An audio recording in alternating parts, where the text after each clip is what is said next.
Hello friends, welcome back to my new video guys and my YouTube channel guys. Today friends we are going to talk about guys how can we disconnect headphone to our Poco phone. Friends, you want to disconnect guys your headphone to your Poco phone, so how can you disconnect today? I will show you in this video guys.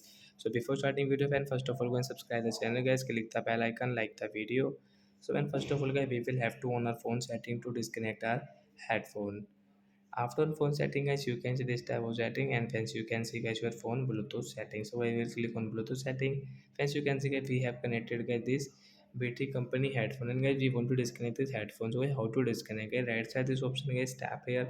Friends, you can see this unpair option. So we will tap here to disconnect. Then it will disconnect guys. We will off our phone Bluetooth setting. So like that guys, you can disconnect your headphone to your Poco phone. So that's it guys. Thanks for watching the video guys. Now we will meet our next video guys with new topic. Before going guys, please go and like the video, subscribe the channel. Bye bye friends. Thanks for watching.